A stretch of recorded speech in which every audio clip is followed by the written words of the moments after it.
Hello, welcome to Built for the Stage podcast. This is Joe Roscoe, founder and host of Built for the Stage, Broadway's #1 fitness platform.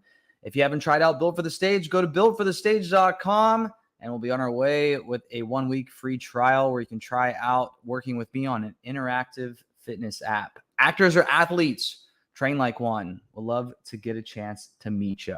All right, speaking of meeting people, can't wait to meet our guest, to introduce our guest to you. Special guest as always. They are currently in the cast of Some Like It Hot, a Broadway favorite at the moment. They're a swing in the show and currently also stepped in as the dance captain, so can't wait to hear about that as well. They were previously seen on Broadway in Mary Poppins. Let's just bring on our guest. Please welcome Ian Campayno. The crowd goes wild. Standing ovation.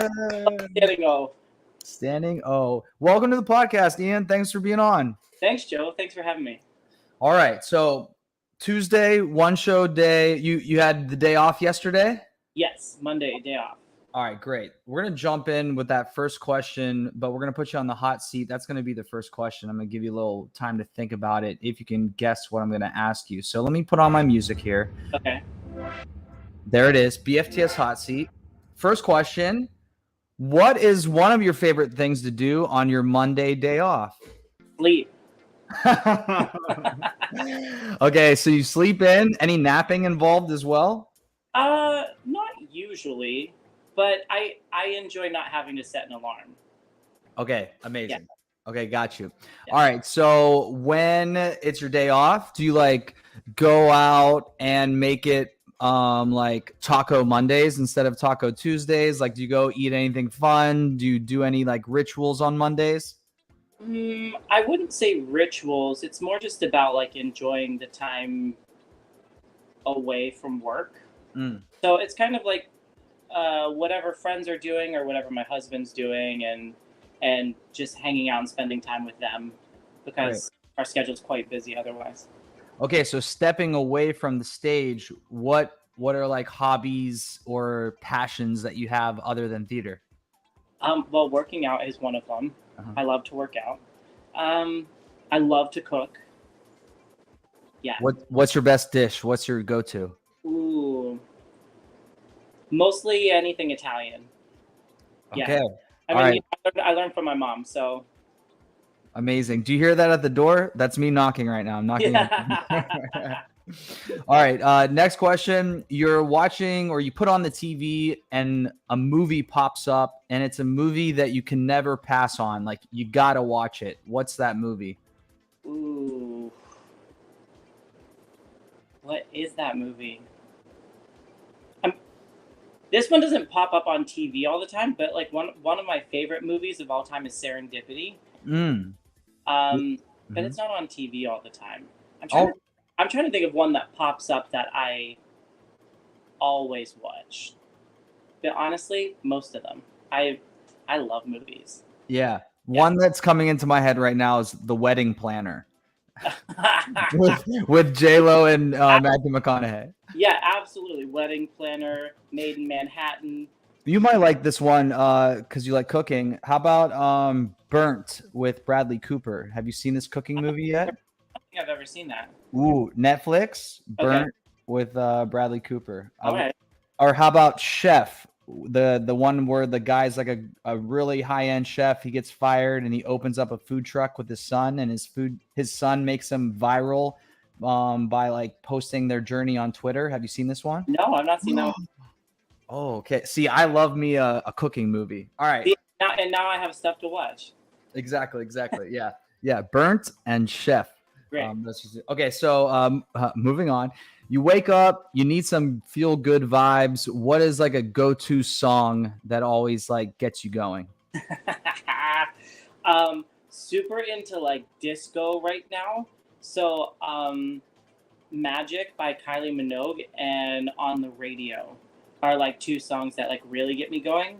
But like current new hit songs, of course, Padam Padam is one of my like go-to songs at the moment. In the dressing room, one of our favorite songs is Never Gonna Not Dance Again by Pink. The Okay. the the whole male ensemble dressing room kind of goes off when that song comes on. It's become a theme song of our dressing room. Okay, amazing. All right, you're cooking for dinner, and you get to invite 3 guests that you want to invite over. Any guests, living, passed away, normal person, celebrity.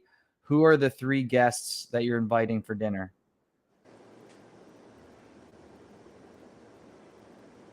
Hmm. 3 yes.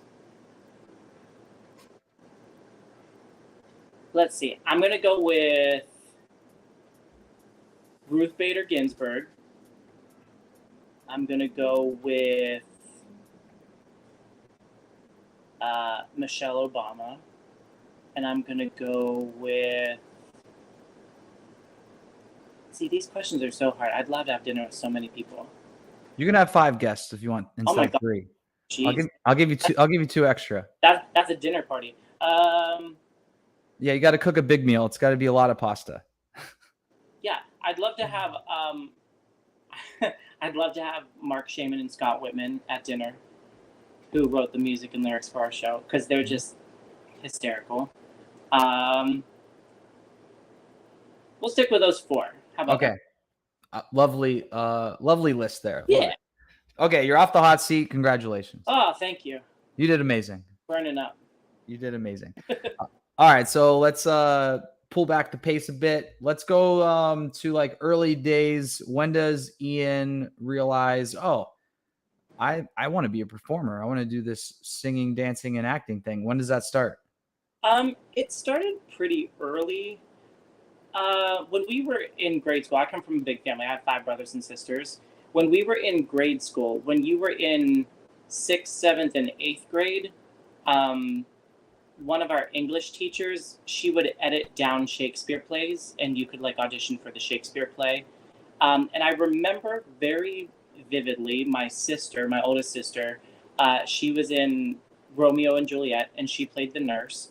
And obviously, it's one of the comedic relief characters in the play. And I just remember her making people laugh in the auditorium, and I remember feeling like I wanted to be able to do that. So I kind of followed along in those footsteps and did that in grade school. And then in high school was the first time I had done an actual musical. And I just kind of fell in love with it. I always had a natural dancing ability, but I didn't really start training until like the very end of my senior year of high school and then in college, dance wise. And same vocally. I just kind of had like a natural ability, which was great, but it definitely needed to be trained and nuanced, if you will. Yeah. So, what was your first musical that you mentioned? You did a musical later on, you said. What was the first one? Yeah, so the first musical I did in high school was a musical called Working. Yeah, it's not super well known, but it's actually a really great show. Okay. And then that was it? Like you were hooked? You're like, yeah, this is it. Yeah, it was. I was always obsessed with musicals, and again, my older brothers and sisters who had gone through high school first, like I would go see them in the High School Musical and see the shows. And my parents, growing up, they would take us to the Benedum Center to see musicals in Pittsburgh. So I grew up going to see theater and always was just enthralled by it and loved it. And then so when I finally got to do it, I just fell more in love with it. Okay, you're from Pittsburgh. Yeah. I'm from Youngstown, just an hour west of you. Yeah, not far at all. Yeah. Okay, cool. You're a Yinzer. Oh my God, Yinzer. Hilarious. Okay, so do you go to school for theater or do you go to school for something else in college? What do you do? No, I went to school for musical theater. I got my BFA at Shenandoah Conservatory in Winchester, Virginia. Okay, and parents, family supportive of this, or like, hey, what are you doing going to school for theater? I think there was a moment where they were kind of like, I'm not sure about this. And then I think there was another moment when they saw how much I loved it, and then saw that I was pretty good at it, and so then they kind of got behind me, and they're fully supportive. Yeah, Awesome. they're really great. They actually were just up here at the end of June to see the show. Okay, cool. Yeah. So you go to school for theater and you graduate and you get right on Broadway. What happens? I wish that Yeah. is that is not the case. I hate Yeah, we're here for the ups and downs, all right? So give us those to, downs. Give yeah. us some inspiration for us over here feeling down and needing like someone to say, "Hey, it can happen. You're going to make it." Give us that. Give us that. Well, and that's the thing too, though, is it like things will happen. You just have to be committed to sticking with it. It's not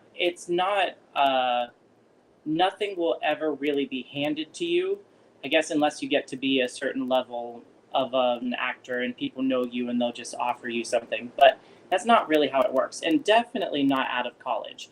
There's so much networking that needs to be done.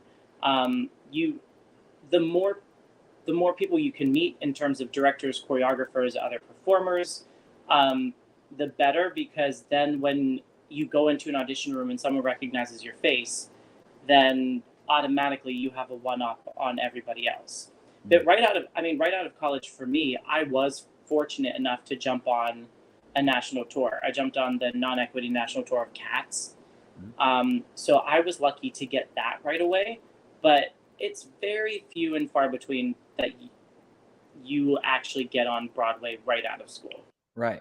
Okay, so in the midst of that journey, how many times, or I'm just being silly, but like how many times did you want to quit? How many times did you want to walk away? Or maybe not, maybe you didn't, but like what has kept you going? What has kept you consistent in this ups and downs of this ever so competitive industry? That's a really good question. And if I'm being fully honest, Yes, there please do. there are still times now when I like want to just quit.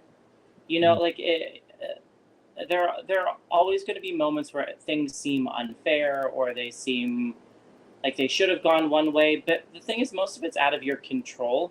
So all you can really do is go into an audition room and be your absolute best and be your truest self. And if that's not what they're looking for, it's not what they're looking for. And that has absolutely nothing to do with you as a person or as a performer, or even it has nothing to do with your talent level either. It's just they're looking for something else. Yeah. But yeah, I mean, I've been in the business now for 15 years professionally. There are so many times that I've just wanted to like walk away from it. But that's also really hard to do, because when you put in so much time and energy, um, that would be really difficult. Yeah. Okay, so maybe one of those pillars that have helped you mentally, or just helping you with like creating or establishing a certain discipline and mantra, I'm assuming, is your training. When did you start enjoying to work out, and when did that happen? I started working out towards the end of college. I wish I would have started earlier. Um, I wish I would have known that it was going to be part of my professional career. Not only in like a physical look wise, but also just in terms of cross training, um, your body for getting ready to do 8 shows a week for sometimes years.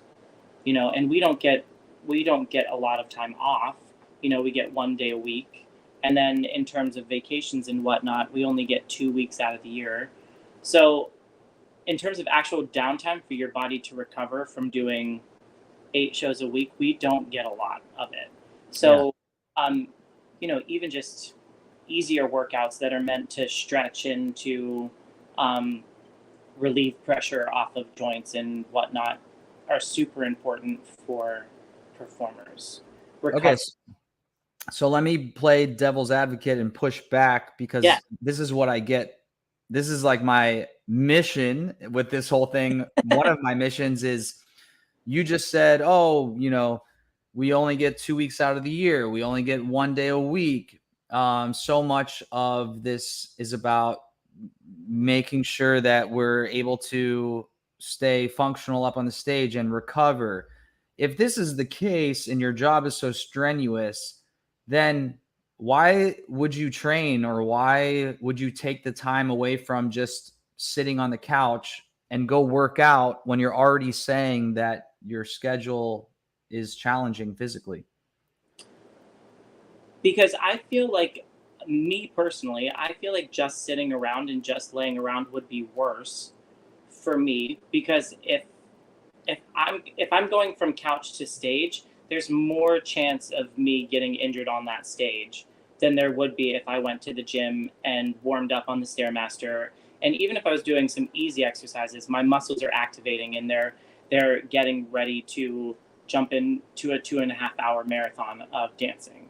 Yeah. But going from the couch, yeah, that sounds more dangerous slash injury prone than going to the gym and even just doing something easy or basic. Yeah. Okay, peeps, you heard it here first from Ian. It wasn't me. Ian said what he said, all right? And it's the truth. If you want to be as good as you can be in your show, you have to be above your show. And you're not going to be above your show by being below on the couch. We need to move our bodies in different ways. We need to challenge ourselves in different mobility, flexibility, strength, training wise ways so that we can be ready for whatever it is that's thrown at us on that stage 8 times a week. Thank you, Ian, for saying that. Mid-show applause. Mid-show applause. Yay. Stop the scene. We're clapping for Ian. Okay. Appreciate that. Okay, Yep. cool. What like, do you tend to be regimented in schedule? Like, are you in a flow of like, oh, this is when I get up, or I eat, or I do my like daily chores, or I go to the gym? Like, are you pretty like bing bang boom, or do you just flow with it? I pretty much just flow with it depending on how I'm feeling each day. Um, but the schedule kind of dictates when you can and cannot do things. So a lot of the times I used to be really good about getting up, and as soon as I got up, going right to the gym. I've gotten less good at that. And I don't know why that is, but it's just what my body feels like it needs. So I'm just listening to my body. So normally I'll go to the gym before I go to the theater. Okay. And I'll leave like a little bit of time to grab food beforehand. But yeah, it just depends on the day and what I need to get done. But you still commit to that though. You're still saying, okay, whatever, let's just say my half hour is at 7:30. That means I need to be at the gym by, I don't know, 5 or something like that. Yep. You're still saying, okay. Yeah, pretty much. I leave all the time I need for a workout and a shower, and then enough time to grab a shake or a small bite to eat to get to the theater. And I usually get to the theater like an hour before the show. Okay. Yeah. Okay, cool. All right, nice. Well, yeah, everyone, even if it's not the same every day, again, I'd love to encourage you that the night before you plan out your next day, and so that when the time comes to, let's say, go to train, no matter what, you go to train, like boom, that time that you committed to is there. So awesome. Let's hop into Some Like It Hot. So congratulations on stepping into the role of the dance captain. Yeah. The dancing in Some Like It Hot is phenomenal. And some of the complex choreography, not just the dancing, but like the door chase scene is just incredibly fun to watch, first off, but also incredibly complex. Can we talk about the door scene real quick? 100%. Everyone loves to talk about the door scene. Yeah, give us like I don't know, maybe the experience of first rehearsing that in the very beginning. Like, what was the evolution of that controlled chaos, I'll call it? Yeah, no, that's exactly what you should call it. So our Tony Award-winning choreo set by Casey Nicola.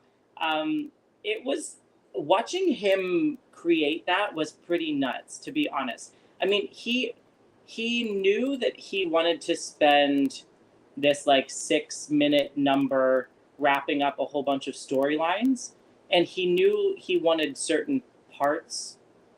Like he knew what moments he wanted to happen, and then it was just a matter of like putting it together. But watching him put that together was freaking brilliant. It was exactly what you said, chaotic. And there was a lot of no, go back, no, let's start again, no, try this, do this again.